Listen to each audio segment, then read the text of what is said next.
Olá, chuchuzos, tudo bem com vocês? Eu não consegui gravar essa semana, eu queria deixar esse vídeo especial do Dia da Mulher, então, né, vamos continuar acreditando que março é o mês da mulher, então é isso aí. Eu gostaria de falar sobre a mulher na ciência, obviamente. Você não pode esperar que uma minoria que não pode frequentar a universidade ou que não tem acesso à qualidade de ensino faça coisas fantásticas, não é mesmo? Isso se aplica tanto às mulheres quanto a negros, indígenas, pobres, todo mundo, né? Mas, apesar das dificuldades, muitas mulheres se destacaram na ciência ao longo dos anos. Pode ter certeza que se as mulheres tivessem acesso à educação de qualidade e à universidade desde sempre, como é relativamente comum hoje, né, teríamos mais representantes aí. Mas, enfim. A primeira mulher que fez seu nome na ciência, que a gente sabe, né, se chama Merit Ptah, eu acho que é isso, e ela é de 2700 antes de Cristo. E ela não é somente a primeira mulher na ciência, ela é a primeira médica da ciência. Essa mulher é incrível. E ela tem até, na verdade, uma cratera de impacto em Vênus que se chama Merit Ptah, em homenagem à tiazinha das medicinas aqui, hein?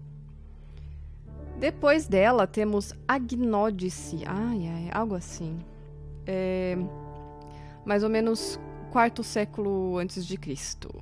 Na Grécia, tinha uma lenda que se disfarçou de homem para poder ir aprender medicina de Herófilos, sei lá, algo assim.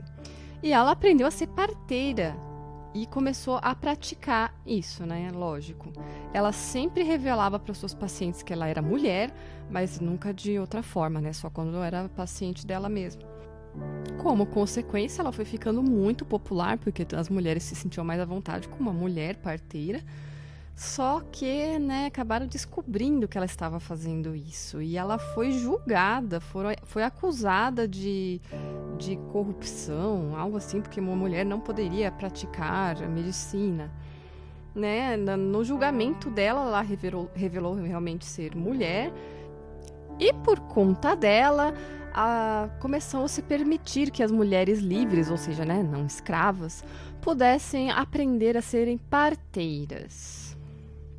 Outra grande representante da mulher na ciência é a Hipátia de Alexandria, de 370 a 415 d.C. Ela era uma filósofa. E ela se aventurou ali pela matemática, astronomia e astrologia, que, né, era meio confuso naquela época. Ela, obviamente, né, pelo nome dela, morou em Alexandria durante o Egito helenístico e que tinha ali bastante... Começou uma supressão dos cultos pagãos pelo Império Romano. Ela era filha de Theon, alguma coisa assim. E ela foi reconhecida a chefe, assim por dizer, né, da escola neoplatonista de filosofia de Alexandria. Vocês têm noção que era uma mulher que chegou nesse nível? Porém, a coitada se lascou. Pelo crime de ser uma mulher, obviamente, né? E de supostamente ter intimidade com Orestes, que era o prefeito, acho que é isso. Sei lá, ele era alguma coisa importante de uma cidade pagã por ali. Os novos cristãos não estavam felizes com ela e uns monges brutalmente assassinaram Hipátia.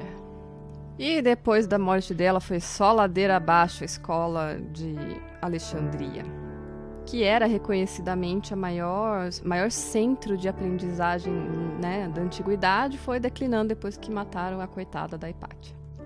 Hildegard de Bingen, que nasceu em 1098 e morreu em 1179. Ela era uma mulher incrível, ela é conhecida na igreja anglicana como Santa Hildegard, e ela era uma abadesa, na verdade, né, numa época em que as mulheres eram vistas como submissas e inferiores, né? Essa mulher era consultada por bispos, por kings, é que tá em inglês meu roteiro, por reis e pelo papa, inclusive.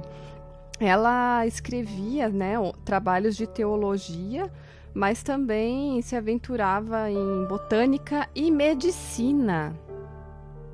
Ela era uma médica tão competente que ela é confundida com milagres, suas habilidades. E ela também foi a primeira compositora que a gente conhece. E ela gostava muito de música e sempre se apresentava no seu convento, mosteiro, algo assim, né? Ela ficou tão famosa, né, que tem um asteroide no nome dela. Pelo visto, ser um cientista bem reconhecido é ter algo no espaço com teu nome.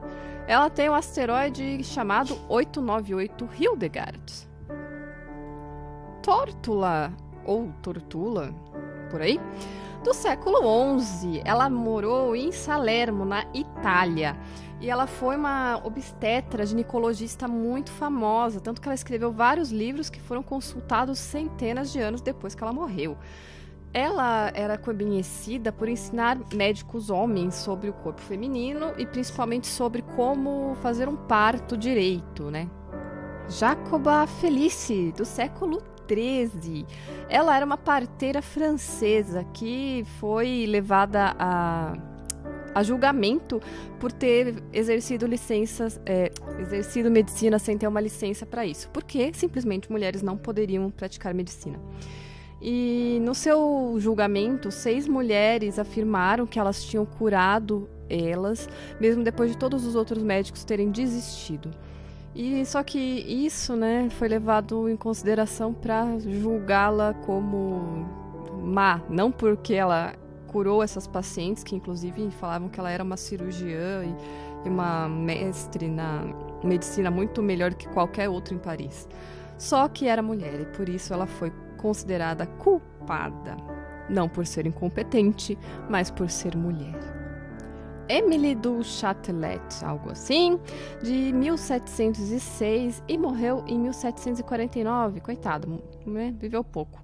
Ela era uma matemática francesa, física e também escritora. E foi ela que traduziu para o francês o Principia Mathematica do Newton. E também começou a estudar sobre fogo. E ela publicou alguns artigos que antecederiam o que a gente conhece hoje como radiação infravermelha e também sobre a natureza da luz, além de também sobre princípios de mecânica e a noção de conservação de energia. Para vocês aí que acham que mulheres não podem exercer cargos ou não podem estudar exatas.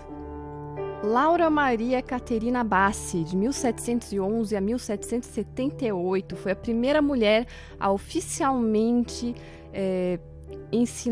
ter o cargo de professora numa universidade na Europa.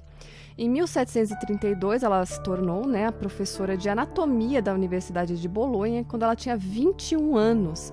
E 2 anos mais tarde, ela também ganhou a cadeira de filosofia. E para vocês que acham que não dá para conciliar carreira acadêmica com família, ela se casou com outro professor chamado Giuseppe Verratti e teve 8 filhos. E mesmo assim continuou trabalhando. Ela foi uma das figuras mais importantes para introduzir as ideias de física de Newton na Itália. Ela estava muito interessada na física newtoniana e estudou e ensinou sobre isso por 28 anos. Ela publicou 28 artigos, olha, um por ano. E a maioria desses artigos sobre física e hidráulica. Mas ela nunca escreveu nenhum livro, mas também, né, tá bom. Em 1776, quando ela tinha 65 anos, ela foi apontada para a cadeira de Física Experimental do Instituto de Ciências. Não é pouca coisa, não. Maria Gaetana Agnesi, de 1718 a 1799, era uma linguista italiana, matemática e filósofa. A ela é acreditado ter escrito o primeiro livro falando sobre cálculo integral e diferencial, que eu não sei nem o que é. Ela falava francês e italiano com 5 anos. Aos 13, ela já falava grego, hebreu, acho que hebreu tem tradução? Não sei, vocês me digam aí. Espanhol, alemão e latim. Quando ela tinha 9 anos, ela escreveu em latim Direitos da Mulher para Serem Educadas e deu uma palestra sobre isso na academia. Quando ela tinha 15 anos, o pai dela, chamava Pietro, que era um professor de matemática, sempre colocava ela nos círculos de discussão dos homens mais influentes e mais inteligentes de Bolonha. E para eles ela lia o que ela fazia e as suas ideias de filosofia muito particulares, porque ela era um gênio, né? Quando ela tinha 20 anos, ela teve vontade de entrar para um convento, porém ela não pôde fazer isso, não deixaram que ela entrasse num convento, então ela se fechou mesmo, se fechou, né, na sua própria casa mesmo, não queria mais interagir com ninguém e devotou o resto da sua vida para estudar matemática. E ela é autora do primeiro livro de álgebra, escrito por uma mulher, Ada Byron, de 1815 a 1852, também conhecida como Lady Lovelace. Ela é essencial para a história da computação. Ela nasceu em 1815 e os seus pais se separaram, então ela foi criada pela mãe, a Lady Byron, para ser uma cientista e matemática. A mãe dela tinha medo que ela se tornasse uma poeta igual o pai dela, mas apesar disso, ela nunca deixou de ter essas inclinações poéticas realmente nos seus escritos, falando sobre matemática. Meu Deus, ela descrevia matemática em metáforas. Ela é acreditada, né, como a primeira programadora do mundo por sua pesquisa em motores analíticos, que é a ferramenta que baseou a invenção dos primeiros computadores. E as suas observações sobre os motores são os primeiros algoritmos conhecidos. Tá aí um computador, machista? Agradeça uma mulher. Maria Mitchell, de 1818 a 1889. A pequena Maria Mitchell gostava de observar as estrelas e aprendeu com seu pai a fazer observações precisas, usando cronômetros e sextantes, essas coisas que tinha naquela época, né? Ela é muito incentivada pelo seu pai e aos 12 anos ela ajudou seu pai a anotar o tempo de um eclipse. Com 17 anos ela já começou a lecionar numa sua própria escola para garotas, falando sobre ciência e matemática. Mas ela se lançou mesmo assim, ficou super famosa como uma astrônoma americana em 1847, quando ela encontrou uma coisa lá meio estranha no telescópio dela, que era um cometa. E ela ficou muito famosa por todo mundo. Ela inclusive ganhou uma medalha do rei da Dinamarca e se tornou a primeira mulher eleita para vou tentar traduzir isso, para a Academia de Artes e Ciências Americana. E ela se tornou a primeira mulher astrônoma a dar aula em uma universidade nos Estados Unidos, em Vassar College, em 1865. E ela continuou suas observações, porque ela gostava disso, né? Particularmente sobre o Sol. E ela já chegou a viajar 2.000 milhas. Não vou aqui converter, porque eu sou preguiçosa, para observar um eclipse. Elizabeth Blackwell, de 1821 a 1910. Ela é conhecida como a primeira mulher a receber o título de doutora em medicina. Foi um movimento muito histórico para as mulheres, principalmente na academia. E ela estudou de forma independente com médicos e acabou chegando na Universidade Médica de Geneva, em Upstate New York. Marie Curie, que não poderia ficar de fora, lógico, né? Sempre que a gente pensa em mulher na ciência, já vem a carinha dela na nossa mente, não é mesmo? Que nasceu em 1867 e morreu em 1934. Ela é conhecida como a mãe da física moderna, né? Ela foi muito famosa pela sua pesquisa com radioatividade, pela descoberta dos elementos polônio e rádio e por conseguir isolar isótomos desses elementos. Ela foi a primeira mulher a ganhar um Nobel e a primeira pessoa a ser laureada 2 vezes com o prêmio. A primeira vez em Química, em 1903, e a segunda em Física, em 1911. Florence Sabin, de 1871 a 1953. Ela é conhecida como a primeira dama da ciência americana. Ela estudou os sistemas linfático e imunológico do corpo humano, mas ela era militante pelo direito de igualdade das mulheres. E ela se tornou a primeira mulher a ganhar uma cadeira na Academia Nacional de Ciência dos Estados Unidos. Elizabeth Arden, de 1884 a 1966. Ela criou as primeiras fórmulas dos produtos de beleza. Ela era formada em enfermagem e começou sua carreira criando cremes para queimaduras. O sobrenome dela é Arden. Ai, meu Deus. Em sua própria cozinha ela fazia esses cremes, né, usando leite e gordura. Logo, ela começou a buscar a receita do creme hidratante perfeito. E assim nascia a Elizabeth Arden, uma das mais valiosas empresas de cosmético da atualidade. Irene Julie Curie, de 1897 a 1956. Reconheceram o sobrenome, né? Isso mesmo, ela era a filha da Marie Curie. E ela também estudava radioquímica. Em 1935, também ganhou o Prêmio Nobel em Química. Ela nasceu em Paris, na França. E ela estudou na Faculdade de Ciências em Sorbonne. Só que ela estava lá estudando, aí começou a Primeira Guerra Mundial, então ela teve que servir como enfermeira radiografista, algo assim, durante a guerra, né? Depois que acabou a guerra, ela voltou, terminou o doutorado em ciências dos raios alfa e do polônio, e em 1926 ela casou com Frederic Joliot, algo assim. E os dois trabalharam juntos estudando átomos. Eles dividiram, em 1935, o Prêmio Nobel em Química. Isso que é casamento produtivo, hein? Em 1938, a pesquisa dela de ativação de neurônios em elementos pesados teve um importante peso para a descoberta da fissão nuclear. Ela se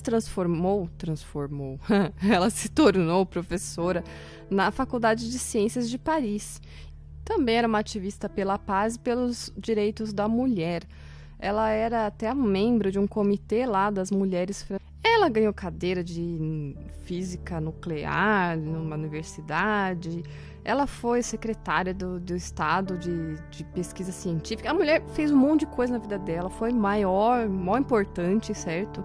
Só que ela morreu de leucemia, né? Por causa do trabalho dela. Coitada. Essa realmente seguiu os passos da mãe. Virginia Apgar, de 1909 e morreu em 1974. Ela é criadora da escala de Apgar, que é um exame que avalia os recém-nascidos nos primeiros momentos de vida, certo? E esse exame, na verdade, diminuiu as taxas de mortalidade infantil.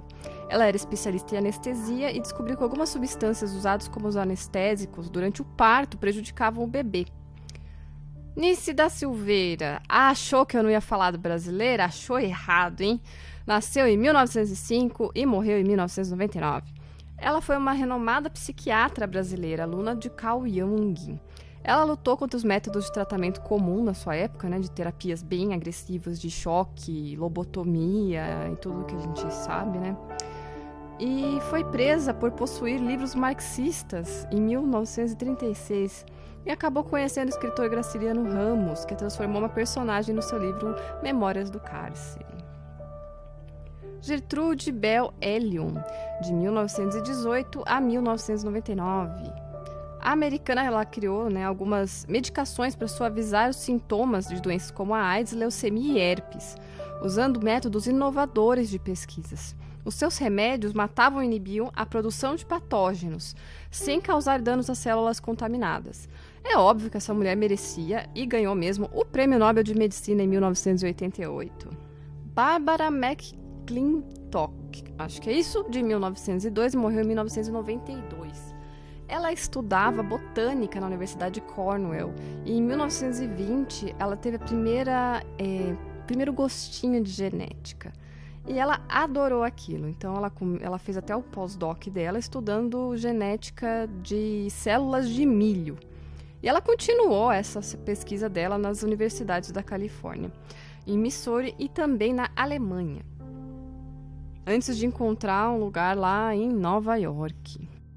E trabalhando e observando essas células do milho aí que ela tanto gostava, ela determinou que os genes podem se mover dentro e entre cromossomos. esse achado dela não era convencional naquela época, não batia com o que eles acreditavam. Então ela foi completamente ignorada, né? Só que quando chegou algumas técnicas mais avançadas, lá pelos anos de 1970, começo de 80, foi confirmada a teoria dela desses genes puladores, que foram encontrados em micro-organismos, insetos e até humanos. Então ela ganhou um prêmio Nobel em 1983. Palmas para alguém que tem coragem de falar aquilo que não é comum na academia em sua época. Mais uma brasileira na lista, Joana Dobereiner, de 1924 e morreu em 2000. Ela era uma agrônoma que ela fez pesquisas para que o Brasil se tornasse um grande produtor de soja, que, né, tenham certeza que é uma coisa muito importante para a economia do país. E ela também desenvolveu o Proálcool. Ela tem para vocês terem uma ideia, as pesquisas dela fazem com que o nosso país economize 1,5 bilhões de dólares todos os anos, que seriam gastos em fertilizantes. Ela estudou fixação de nitrogênio e permitiu que mais pessoas tivessem acesso a alimentos baratos, e ela foi indicada ao Nobel de Química em 1997.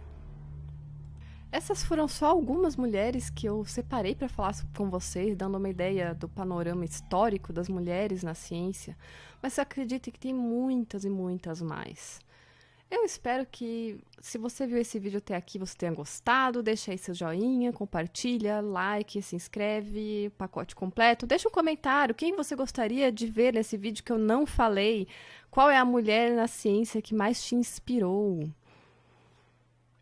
Falando sobre a minha maquiagem de hoje, eu fiz uma coisa super ousada, que eu não sairia na rua dessa forma. Por quê? Porque eu quis. Simplesmente por isso, porque eu posso e porque eu quero, e porque eu sou mulher.